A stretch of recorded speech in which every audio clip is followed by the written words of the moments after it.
우리 계속해서 전도에 대한 교훈을 나누고 있는데요.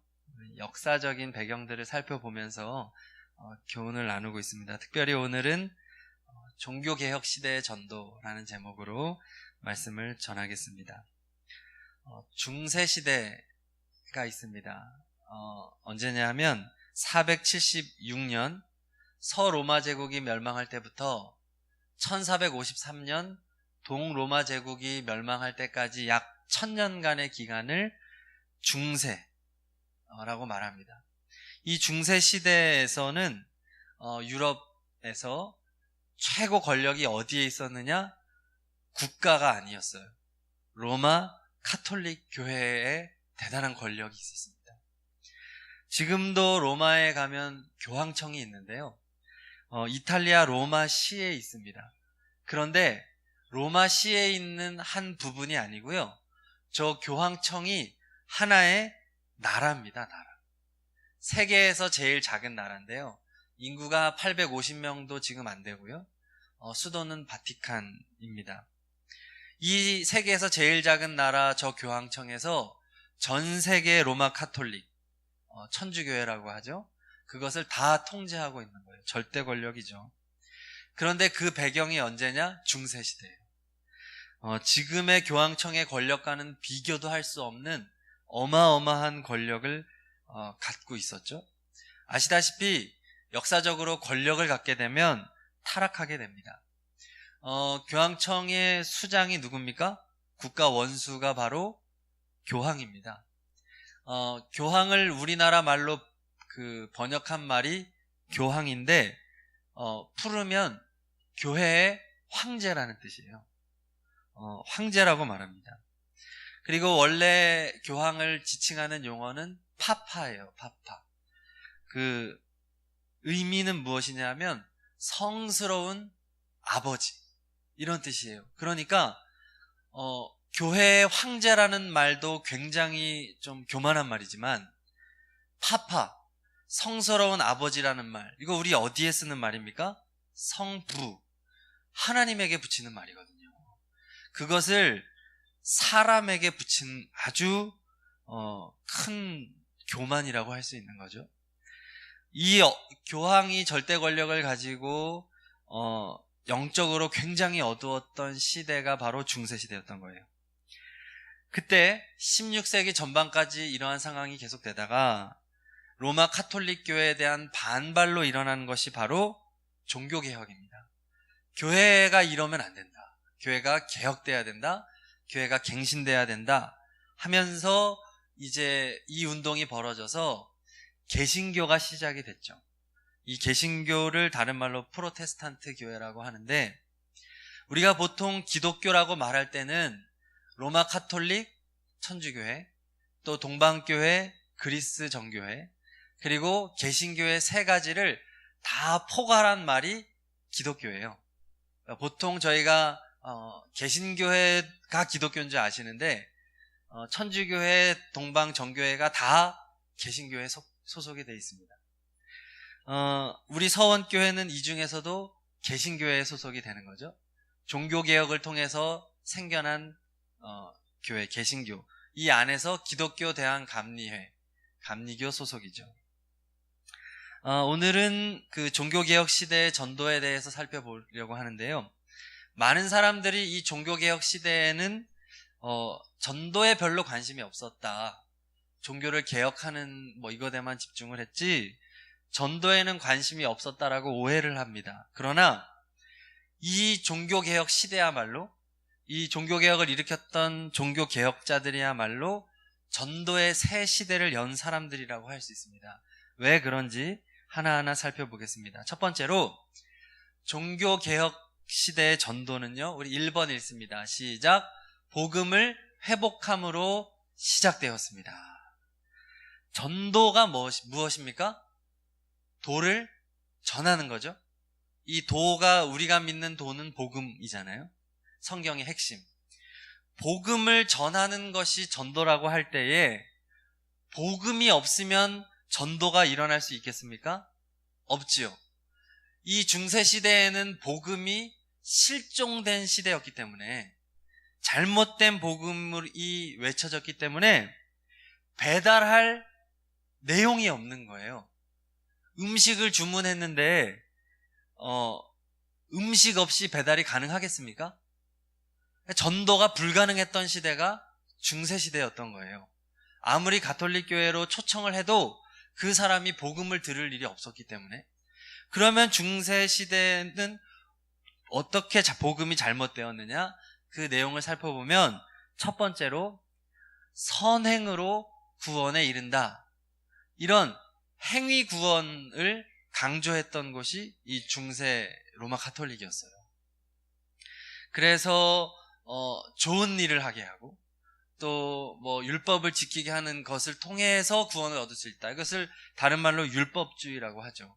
그리고 불필요한 여러 가지의 형식들을 만들어서 그것을 이행하는 것이 구원으로 가는 길이다라고 말을 했던 거죠.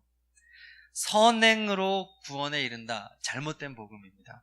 두 번째로 고행으로 구원에 이른다. 선행을 할 수 없다면 고행을 해라. 몸을 괴롭히라는 거죠. 그래서 금욕으로 살고 몸을 괴롭히면 구원에 이를 수 있다. 역시 인간의 행위에 초점이 맞춰 있습니다. 구체적으로는 면죄부를 판매를 했어요. 그래서 죄를 면해주는 문서, 이 면죄부를 사들이면 죄가 용서받는다. 이렇게 말을 하는 겁니다. 면죄부 사진을 보여드리겠습니다. 저렇게 종이로 이루어져 있는데 죄를 용서함 해주는 뭐 이런 여러 가지 이제 뭐 문구들이 적혀 있는데 저 종이 쪼가리 하나를 굉장히 비싼 가격에 판매를 하면서 저 면죄부만 있으면 천국 갈 수 있다. 그리고 그것을 성도들이 믿었어요. 그렇게 엄청난 금액의 돈을, 천문학적인 금액을 가지고 뭐 했겠습니까? 대성당을 짓는 거예요.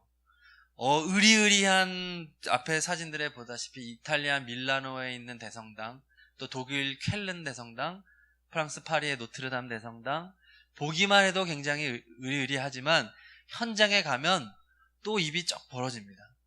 밖에서 보면 입이 쩍 벌어지지만 안에 들어가면 또 할 말을 있습니다. 온갖 좋은 금과 뭐 각종 빛나는 것들로 장식이 되어 있는데요. 이렇게 천문학적인 금액들을 모아서 사제들, 주교들의 배를 채우고 그들의 권력을 유지하는 이런 것들을 지은 것이죠. 관광을 하면서 우리가 천주교 가면서 마냥 좋아할 일이 아닙니다. 또 연옥이 있다고 말을 하는 거예요. 이 연옥이 어디냐 하면 사람이 죽었는데 이 사람이 천국 가기에는 자격이 좀 부족해요. 그런데 또 지옥 갈 만큼의 죄는 또 안 졌대요. 이런 애매한 사람들이 머무는 곳이 연옥이라고 말을 하는 겁니다. 그래서 연옥에 머무는 사람을 천국 가게 하기 위해서 이 땅에 남아있는 사람들이 또 역시 선행을 통해서 어떤 의식과 행위를 통해서 죽은 사람이 빨리 천국에 갈 수 있도록 연옥의 기간을 단축시킬 수 있다. 뭐 이런 논리들을 펼치고 있었죠.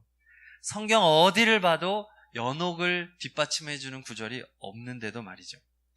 그런데 이 로마 가톨릭에서 이와 같은 잘못된 복음이 외쳐짐에도 불구하고 성도들이 왜 잘못됐다는 것을 인식하지 못하고 1000년 동안이나 무지하게 살았을까요? 그것은 라틴어로 된 성경을 신부들만 해석하고 읽을 수 있게 했기 때문에 그렇습니다. 그러니 백성들을 우매하게 만드는 거예요. 자기들의 말만 법이 되고 교황의 말이 하나님의 말의 권위와 같다라고 말을 하고 교황 무오설이라고 하죠. 그렇게 교황은 오류가 없는 사람이다 이렇게 하면서 백성들이, 성도들이 복음을 깨우칠 수 없게 만들었기 때문에 중세교회의 이런 어둠이 계속됐던 겁니다. 잘못된 가르침으로 천국문을 다 닫아버리고 사람들을 지옥문으로 이끌고 있었던 거예요. 소경이 소경을 인도하는 그 시대가 중세시대였습니다. 이런 시대에서 종교개혁을 일으킨 중요한 인물이 등장을 하는데 바로 독일 사람 마틴 루터입니다. 1483년에 이제 태어나서 1500년대 초에 굉장히 이제 활동을 많이 하셨는데 루터도 처음에는 중세교회 가르침대로 열심히 노력했어요.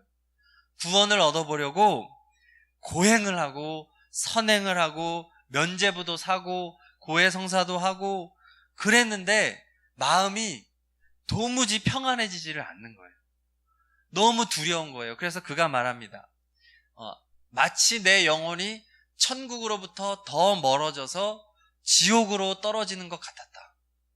아무리 시키는 대로 해도 안 되더라는 거예요.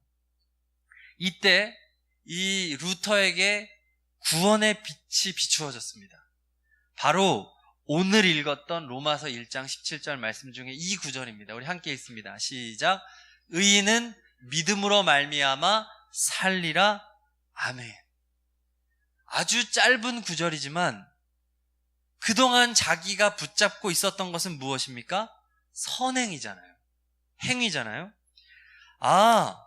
구원이란 인간의 공로나 선행으로 얻는 것이 아니구나.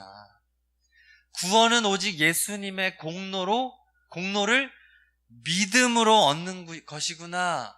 이것을 그가 깨달은 거예요. 하나님께서 그에게 깨닫게 해주신 것이죠. 예수님께서 죄의 값을 대신 지불해 주셨고 그 예수 그리스도를 믿음으로 말미암아 의롭다함을 얻는 것, 이것이 복음이구나. 이것을 깨달은 것이에요. 이것을 한자어로 이신칭의라고 말을 합니다. 믿음으로써 의롭다함을 얻는다. 굉장히 중요한 말입니다. 종교개혁의 핵심 단어예요. 중세시대에는 무엇이 외쳐졌느냐? 이행칭의였습니다. 행함으로써 의롭다함을 얻을 수 있다라고 거짓복음이 외쳐졌는데, 종교개혁 시대에 이신칭의의 복음을 회복한 것이에요. 이것이 굉장히 놀라운 일입니다. 루터는 말하기를, 그때를 회고하면서 이 로마서 1장 17절의 말씀을 통해서 자기에게 구원의 빛이 딱 비추어지면서 닫혀졌던 천국 문이 활짝 열려지는 것 같았다. 이렇게 고백을 하고 있습니다. 그래서 그는 고국인 독일로 가서 이 이신칭의의 복음을 열심히 가르치기 시작했습니다. 그리고 라틴어 성경을 열심히 독일어로 번역하는 작업을 했습니다. 그래서 모든 사람들이 성경을 읽어서 이 진리를 발견하도록 그렇게 한 것입니다. 성경을 열심히 번역했어요. 독일어로. 화장실에서도 번역을 했다는 말이 있습니다. 열정적으로 번역을 해서 독일어 성경으로 성도들이 성경을 읽게 했습니다. 이 루터가 1000년 동안 잠자고 있던, 숨겨져 있던 복음을 재발견한 사람인 거예요. 이신칭의의 복음. 그리고 1000년 만에 등장한 전도자라고도 할 수 있는 것입니다. 그동안 복음이 잘못됐었기 때문에 전도가 이루어지지 못하다가 이제 드디어 제대로 된 복음 전도자가 1000년 만에 나오게 된 것이죠. 이 루터의 전도가 발단이 되어서 종교개혁이 일어난 것입니다. 그리고 루터에 의해서 또 중요한 사람이 바로 장 칼뱅입니다. 프랑스 사람인데요. 27살에 기독교 강요라는 책을 저술을 하는데요. 이 책이 뭐냐? 복음의 진리를 누구나 쉽게 이해할 수 있도록 설명해 주는 책이에요. 아시다시피 성도님들 성경을 읽으시면 이해가 안 가는 부분이 많죠. 이렇게 아무리 봐도 도대체 이게 어디가 어떻게 된 건지 헷갈리는 부분이 많은데, 이 기독교 강요라는 책은 성경 해석을 해주는 길라잡이 책인 거예요.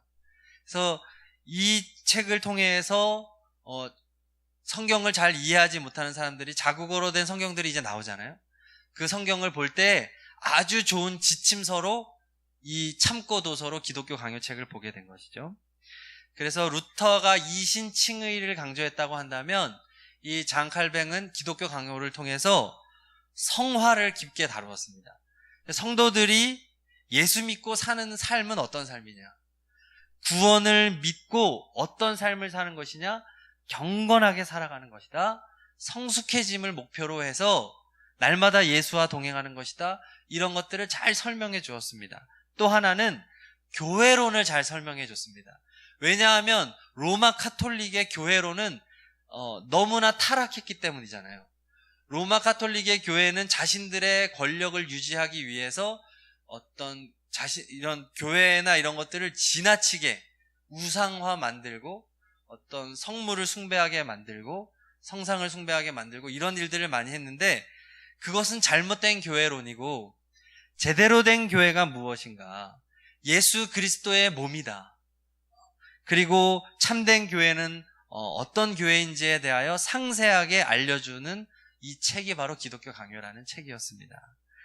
그래서 이 칼뱅, 또 이제 영어로는 칼빈이라고 하는 이 사람을 통해서 개신교의 장로교가 시작이 된 거예요.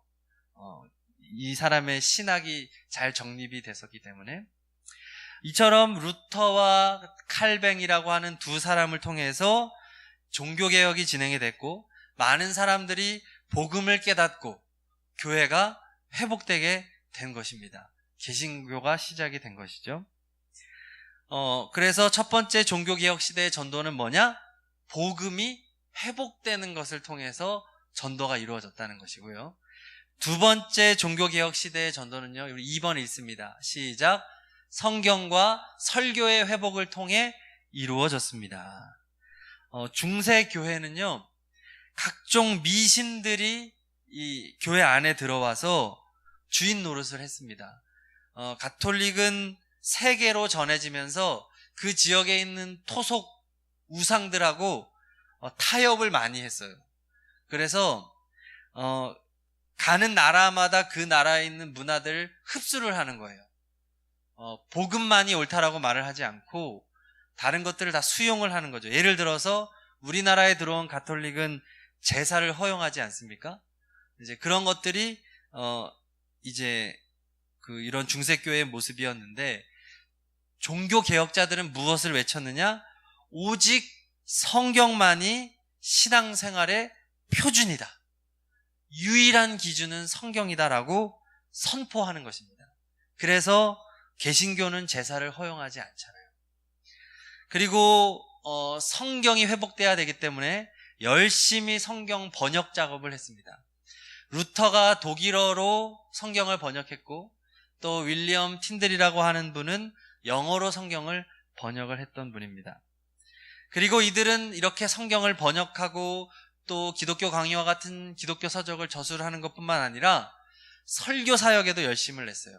아까 말씀드렸던 장 칼뱅은 스위스 제네바에 있는 생피에르 교회에서 열심히 목회를 했는데, 그곳에서 이 복음을 열심히 성도들에게 잘 가르쳤습니다. 잘 가르치고 정기적으로 성경을 강해를 했습니다. 그래서 강해 설교가 이 당시에 이제 많이 시작이 됐죠. 예전에 로마 카톨릭은 예배가 의식 중심이었어요. 그리고 예전 중심이었어요. 형식을 굉장히 강조하고 뭔가 그런 것을 통해서 이렇게 어떤 느낌, 어떤 그런 굉장히 경건해 보이는 어떤 그런 것을 많이 추구를 했는데, 이 종교개혁 시대를 기점으로 예배 가운데 핵심이 설교가 됐습니다. 그래서 성경 말씀을 잘 해석하고 풀이하는 것, 강해 중심 설교가 이때 중심이 되어서 예배가 그렇게 바뀌어지게 됐죠.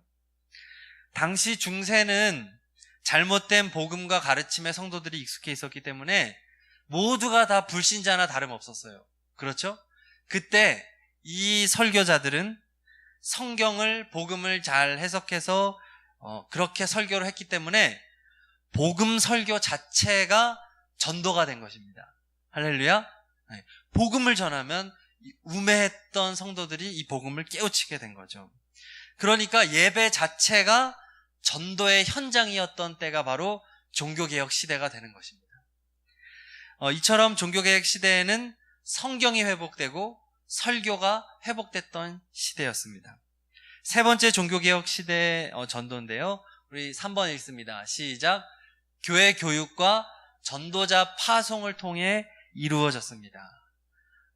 칼뱅은 기독교 강요뿐만 아니라 신앙 교육서 또 교리 문답서를 만들었어요. 이것은 새가족 교육 이런 것, 또 신앙 기초 훈련 책자와 같은 책입니다. 그리고 루터도 소교리 문답서라고 해서 아이들을 위한 교리 문답서를 만든 거예요. 사람의 창조의 목적은 무엇인가? 존재의 목적은 무엇인가? 하나님은 어떤 분인가? 이렇게 질문과 그것에 대한 답변으로 이루어진 이 문답서, 우리가 믿는 신앙의 핵심들을 잘 정리한 이 책자들을 제작을 해서 성도들을 양육을 했다는 거예요. 또 잔 칼뱅은 제네바 아카데미라고 하는 학교를 세웠습니다. 신학교예요. 그래서 수많은 젊은 학생들에게 성경과 교리들을 체계적으로 잘 가르쳤습니다. 그랬더니 전 그 유럽 곳곳에서 이 복음에 목말랐던 젊은이들이 이 제네바 아카데미에 몰려들었어요. 그곳에서 공부를 하고 성경 공부를 집중적으로 하고 배워서 졸업을 하고 이제 파송을 하는 겁니다. 이 학생들을 너희들은 너희들의 지역에 가서 복음 전도자, 복음 설교자로 사역을 해라. 그렇게 파송을 해서 이 젊은이들이 각자 지역으로 나라로 흩어져서 그곳에 가서 전도를 한 것입니다. 예수님께서 70명을 세워서 파송한 것처럼 칼뱅도 그렇게 했던 것이죠. 그 중에서 예를 들어 존 녹스라고 하는 저 사람은요, 스코틀랜드로 돌아가서 그곳에 교회를 세우고 대대적인 그러한 교회가 이제 개신교가 세워지는 그 시작을 하고, 이 사람을 통해서 영국의 청교도들이 서는 계기가 되었습니다. 이 청교도들이 세워져서 이 청교도들이 미국으로 가서 미국의 나라가 기독교 국가로 세워지는데 기여를 하게 된 것이죠. 이 사람들이 이렇게 전도하고 복음을 전파하는 것은 절대로 쉬운 일이 아니었습니다. 왜냐하면 여전히 로마 카톨릭의 권력이 막강했기 때문이거든요. 그래서 이 당시에는 이렇게 제대로 된 복음을 외치는 것은 목숨을 내걸고 하는 것이었습니다. 순교자들이 많이 있었어요. 바른 복음을 외치다가요. 이신칭의의 복음, 믿음으로 구원을 얻는 이 복음을 외치다가 목숨을 잃은 분들이 많습니다. 그러므로 이 종교개혁 시대야말로 믿음으로 구원받는 이신칭의의 복음을 굳게 지키고 그 복음을 전하기 위해서 열심히 배우고 파송하고 교회를 세웠던 전도의 시대였다라고 말씀드릴 수 있는 것입니다. 성도 여러분, 우리 서원교회는 종교개혁 시대와 같이 바른 복음이 회복되는 교회가 되기를 소망합니다. 또 우리 교회를 통해서 저희가 열심히 새가족 교육도 하고 또 평생 제자훈련 과정들을 통해서 열심히 성도님들을 가르치고 양육하는 것에 힘을 쓰고 있습니다. 그리고 이번에 새생명 전도축제 같은 계기를 통해서 열심히 전도자로 또한 파송을 하고 있습니다.